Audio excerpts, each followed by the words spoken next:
Aluma Capital, altyd aan die groei. Welkom terug by die Groot Ontbyt. Dit is tyd vir volgende koerantbesprekings en ons praat oor alles van die kiesersrol tot Kaapstad saam met Christel Cornelissen vanoggend. Goeiemôre Christel. Dag sy kollegas.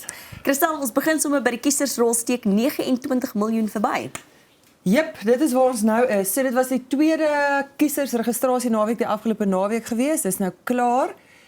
Die minister, die Kokta minister gaan waarskynlik of na verwagting Vrydag die verkiesingsdatum in die Staatskoerant proklameer. Wat dan beteken is die kiesersrol moet sluit.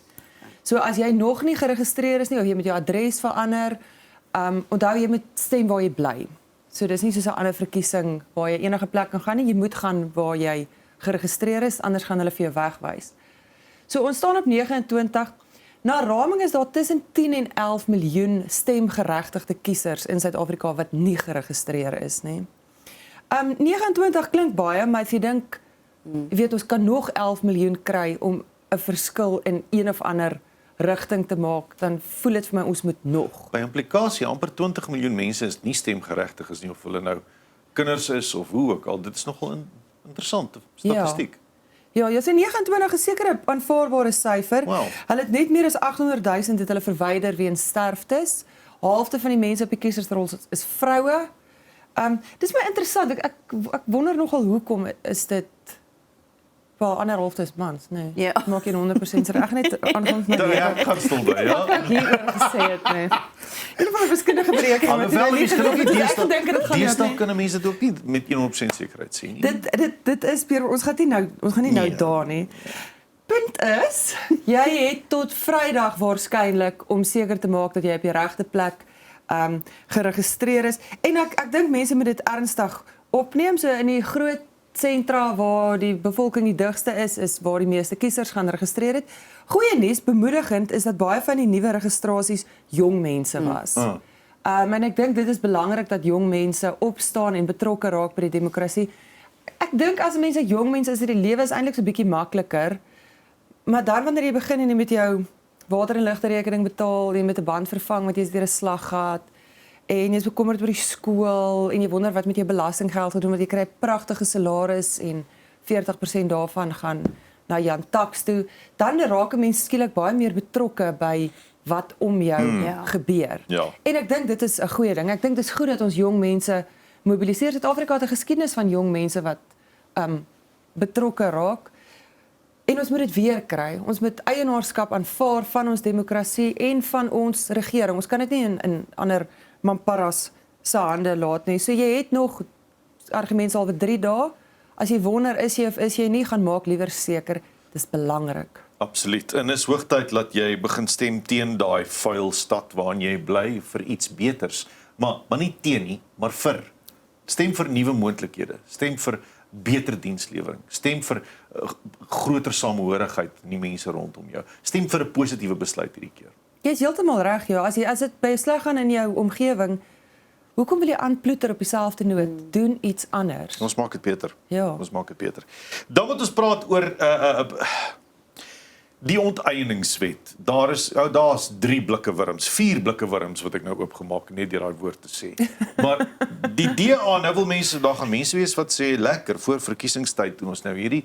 Dan gaan ander mense sê hoekom doen julle dit nou eers? Ander mense sê dankie tog hulle spring hier op. Die DA vat die onteieningswet aan. Inderdaad, hulle is een van 3 partye. Ek dink dis die DA, AfriForum en ek dink dit is die Vaderland Stichting. So hierdie loop nou al 'n lang pad, né? Nee?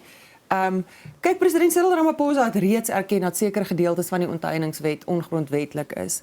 So wat hierdie partye nou in die hof vra is dat dit tersyde gestel word, hulle moet teruggestuur word en hersien word. So daar word verskeie argumente aangevoer, die DA onder andere, hulle praat van 'n sirkelwet. So wat hulle sê is hierdie ding moet gebeur voordat hierdie ding kan gebeur, maar hierdie ding kan eers gebeur as hierdie ding gebeur het. Ja. So jy loop al in die ronde en eintlik kan jy nêrens kom nie. So dis een van hulle argumente wat sê, weet, dit maak nie sin nie. Een van die ander argumente is dat hulle die mense wat gestem het in die Nasionale Raad van Provinsie het nie mandaat gehad om dit te doen namens hulle provinsies nie. So dit moet tersyde gestel word. AfriForum se argument sê ook, weet hulle praat van vergoeding, die hof moet vergoeding bepaal, dan kom ons nou weer terug na die hele kom ons loop in sirkel, maar dit werk nie. So, ek dink dis 'n goeie ding. Ek weet nie of hierdie verkiesingsding is nie. Kyk, hierdie proses loop nou al lank deur die howe. Dat dit nou voor die verkiesing is inderdaad so kort voor die verkiesing. Eiendomsreg is 'n belangrike kwessie vir 'n suksesvolle ekonomie. As jy nie weet dat dit wat joune is veilig is nie, wil jy nie belê daarin en ander mense wil ook nie belê nie. Dit gaan nie net oor jou goed nie. Ek dink mense het baie keer die idee dat dit net gaan oor plase of oor grond. Eiendomsreg gaan oor baie meer as 'n plaas of 'n stuk grond. Eiendomsreg is iets wat joune is wat in gebeur. Weet as jy begin karring aan my plaas, kan ek begin karring aan jou pensioen. So waar stop ons? Ja. As jy nie iets besit nie, kan jy nie na die bank toe gaan en sê ek wil beter, ek wil vorentoe, hierdie is my sekuriteit. Hou jy dit want dis myne. En jy weet dan groei ek. So dit skep baie groot onsekerheid in die ekonomie. Dit is baie belangrik dat ons regsekerheid hieroor kry. Dat dit 'n absoluut omstrede kwessie is 100%. Weet ons hoe lank hierdie hofding gaan wees? Ek dink hulle sit tot die 7de. En my verwagting is dat uitspraak voorbehou word. Okay. Tot wanneer ook al. Kyk, daar's 'n bepaalde tyd waarbinne die howe uitspraak moet lewer. Het gebeur nie altyd binne daai tyd nie. Dis nogal gesukkel met party sake, maar hier is 'n belangrike kwessie en hopelik hanteer die howe dit met die dringendheid wat nodig is om regsekerheid te gee. Jy moet onthou as die hof nou uitspraak lewer, watter kant ook al, dit is nie einde van die pad nie. Ja. Dit moet teruggaan, die proses moet weer van voor af begin. So daar lê nog 'n lang pad voor. Dit is reg dat dit betwis word. Wanneer ons 'n wet deurvoer, moet ons seker wees Dit werk. Ons moet seker wees dat dit werk. Ja. 100%. Dan, Christel, tragies, maar tragies oor soveel verskillende aspekte as ons kyk na die volgende storie. Maar 'n man is dood nadat 'n watertank hom tref. Ja, daar's soveel dinge wat my verskriklik kwaad maak oor hierdie storie. Ja, dit is moeilik en ek het gesien die video daarvan is wyd op sosiale media gedeel en dis regtig nie dis nie mooi nie. As jy jouself enigstens kan help, moenie daarna kyk nie. Ja. Ons het oor die verkiesing gepraat. Hou dit in jou agterkop wanneer jy wonder of moet jy opstaan om te gaan registreer en moet jy opstaan om te gaan stem. Jy moet dit doen. Hier is eThekwini. Dis 'n watertanker wat gery het, hy moes water gaan aflaai. As ek reg verstaan, was dit by 'n begrafnis of by 'n begrafnisdiens. Daar is nie water nie, so die watertankwaans word gebruik om die water aan te ry. Hy het klaar blyklik op die vragmotor afgestorm en die vragmotor het hom getref en toe boor hom gery. Dis nie lekker. Die mense is uit die aard van die saak baie kwaad geweest, maar hierdie is 'n my tekenend van 'n groter probleem. Ja. En eThekwini sien ek van die syfers, ek dink hulle praat van 64 of 65% van non-revenue water losses. Dis water wat verlore gaan, waarvoor daar nie 'n sent, 65%, kom ons werk op daai syfer, wat verdwyn. Of dit gesteel word of wegsypel in die grond in waar gebreekte pype is, dit raak nie. Dit kan 'n stuk in 'n meter wees, dit kan 'n gebarste pyp wees, dit kan 'n lekplek wees, dis weg. So daar word swaar gesteen op watertankwaans. Wat gebeur met watertankwaans? Dit word in gevolge tenders uitgegee. Ja. Iemand moet die water vir jou aanry. So hierdie is regtig vir my 'n aanduiding van 'n baie groter probleem. Hierdie is 'n gruisame voorbeeld van wat die gevolge van daai groter probleem is. eThekwini het baie probleme. Water is een daarvan. En ek dink mense is met reg woedend. Hulle moet kwaad wees. So jy moet nou 'n ondersoek gedoen word, jy weet, was dit 'n ongeluk gewees, was dit die man wat oorlede is se skuld, was die vragmotorbestuurder se skuld? Uiteindelik is die groter probleem nie opgelos nie, daar was nie water nie. Ja. Waar is die water? As ons 65% van water kan verloor, moet niemand vir my vertel daar's 'n tekort aan water nie. Ja. Daar's 'n oorvloed van water. Daar's 'n probleem met die verloor. Daar's 'n probleem met die verloor. Daar's 'n probleem met die bestuur om op te daag en te sê ons gaan hierdie regmaak om 'n stukkende watermeter te vervang. Maar ons kan nie aanhou op hierdie noot nie. Nee. Weet eerder as om dan miljarde rand, want uiteindelik word dit miljarde rande aan watertank noodmaatreëls te spandeer, belê in infrastruktuur. Dit is die oplossing. En ek dink die hartseer is, daar word nou lig gewerp op hierdie gemeenskap wat nie water het nie omdat iemand gesterf het. Yes. Maar daar's soveel dorpe en gemeenskappe reg oor Suid-Afrika wat vir weke sonder water sit. Water iets wat 'n basiese mensereg is volgens Verenigde Nasies ook. 'n Mensereg is en daar's soveel gemeenskappe en stede en dorpe wat sonder water sit wat niemand van hoor nie. Wat eintlik dan maar net aankarring en moet aankarring en op 'n plan maak en water leen want jy het 'n boorgat of dan nou staat maak op die watertankwaans en is so onnodig en ek kan nie verstaan hoe ons hier is nie. Dit is moeilik om te verstaan. Jy moet onthou hierdie word 'n dodelike kwessie en soos ek sê, hierdie is 'n ekstreme voorbeeld van hoe dodelik dit kan wees. Ek het vanoggend sonder krag wakker geword by my. Die sonkrag lankal in die nag moeg geraak. Dit is my onlekker. Ek geniet dit nie om in die donker wakker te word nie. Maar as jy vir dae lank sonder water sit. Ja. Honger en dors mense is gevaarlik. Nou sê ek, waar is die verantwoordbaarheid daarvoor? En waar is die persone wat verantwoordelik is om water, die bestuurders van stede en dorpe en munisipaliteite? Waar is die bestuurders se verantwoordbaarheid? Ons het al nou in die nuus gehoor van 1 of 2 bestuurders, dorpsbestuurders, stadsbestuurders wat hof toe gevat word. Maar waar word hulle moet persoonlik verantwoordelik gehou Ek word stem. vir die werk wat hulle nie doen nie, vir die feit dat hulle mense se regte van hulle ontneem deur swak werk te doen. Dit is presies wat dit is. Ja, jy is besig om mense van hulle regte te ontneem. Ons het al gepraat oor die maatskappy, die kontrakteurs wat op 'n swart lys geplaas word. Hulle kan nie tender vir die staat nie. Dit moet presies dieselfde met stadsbestuurders in hierdie geval wees. Jy mag nooit weer vir die staat werk nie. Jy mag nie want jy is eenvoudig nie bevoeg om dit te doen nie. En ons moet jou kan toesluit. Dit is 'n baie beter plan. Jy moet krimineel vervolg word Ja. as jy mense ontneem van Ja, hulle jy steel iets van menseregte. mense. Ja, absoluut.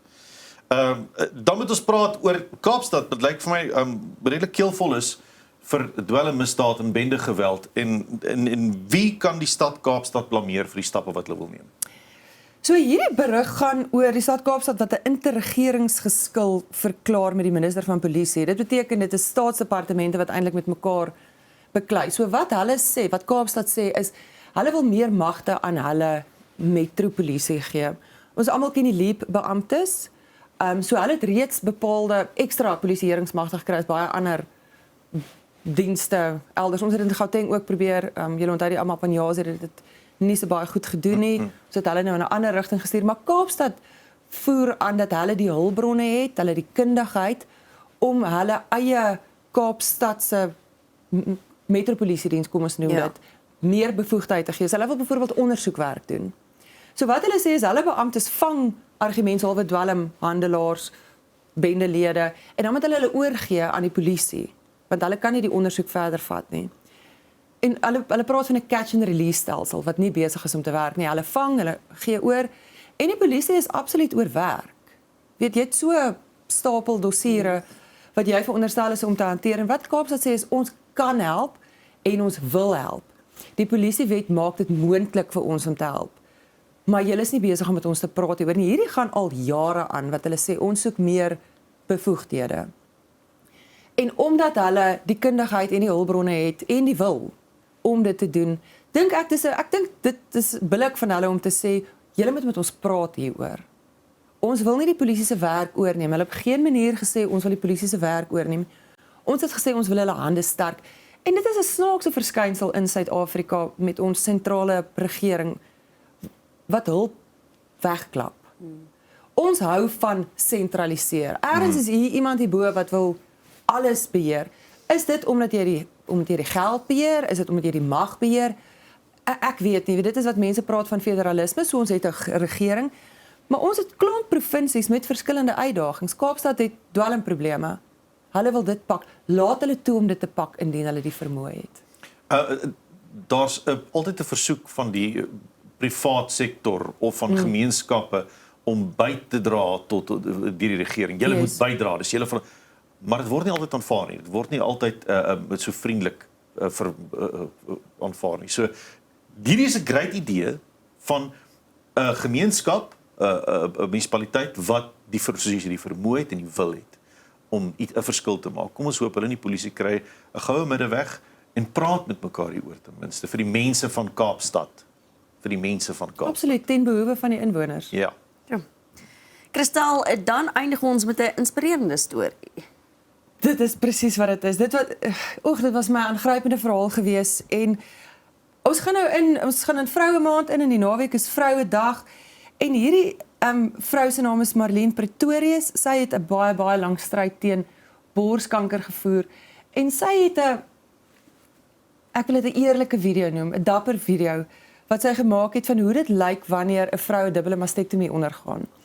En dit was aangrypend en dit was skokkend en mense het amper so half gevoel jy wil vir haar sê baie geluk en baie dankie.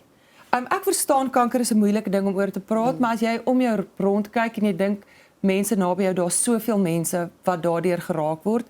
En sy het so wonderlike openhartige en eerlike gesprek gehad oor wat dit is om hierdeur te gaan en hoe jy aan die ander kant uitkom. So as jy vandag iemand is wat miskien hierdeur gaan of iemand ken wat hierdeur gaan kyk Marlene Pretorius se, gaan lees Marula Mira se berig. Dit is absoluut, dis wonderlik hoe iemand sê byt vas, moet dit nie alleen doen nie.